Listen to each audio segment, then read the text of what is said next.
वाल्मिक कराड याच्या दोषमुक्तीच्या अर्जाचा निकाल न्यायालय दिनांक 22 जुलै रोजी देणार आहेत असं आज त्यांनी स्पष्ट केलं.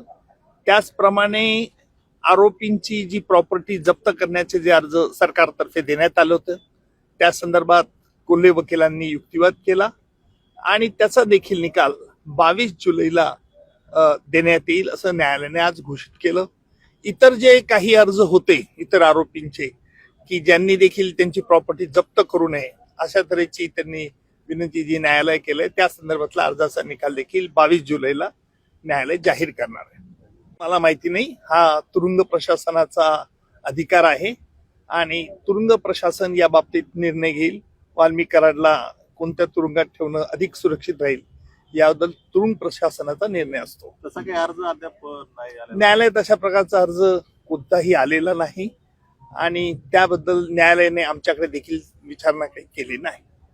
रोकठोक महाराष्ट्राला सबस्क्राईब करा आणि बेल आयकॉनवर क्लिक करायला विसरू नका.